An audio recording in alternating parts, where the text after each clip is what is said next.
Pandian store சரியில்ல today எபிசோட்ல பாக்கியம் இருந்துட்டு எவ்வளோ தைரியம் இருந்திருந்தா அவங்க அந்த வீட்டில் இருக்கிற மயிலோட பொருள் எல்லாத்தையும் இப்படி கொடுத்து விட்டுருப்பாங்க. அவங்கள நான் சும்மாவே விட மாட்டேன் அப்படின்னு சொல்லிட்டு பாக்கியம் வந்து சொல்லிக்கிட்டு இருக்காங்க.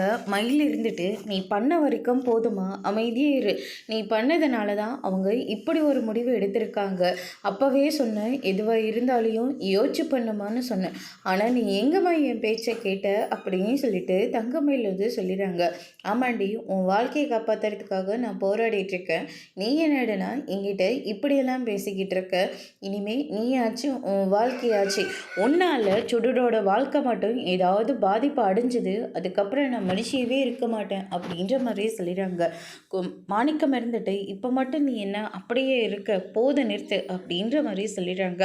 அதுக்கடுத்து தான் இந்த பக்கம் நம்ம பாண்டியன் இருந்துட்டு சரவணன் கிட்ட போயிட்டு நீ நல்லதானப்பா இருக்க அப்படின்ற மாதிரி சொல்கிறாங்க.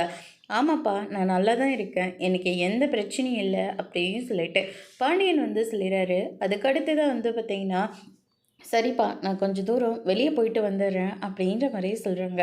சரிங்கப்பா, நீங்கள் போயிட்டு வாங்க, நான் கடை வேலை எல்லாத்தையும் பார்த்துக்கிறேன் அப்படின்னு சொல்லிட்டு நம்ம சரவணன் வந்து சொல்லிக்கிட்டு இருக்காங்க. அந்த நேரம் பார்த்து மயில் வந்து நிற்கிறாங்க.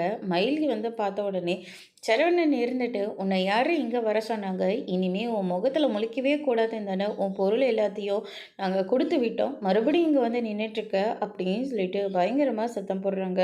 அதோட இன்னைக்கான பிரம்ப முடிச்சிருக்காங்க.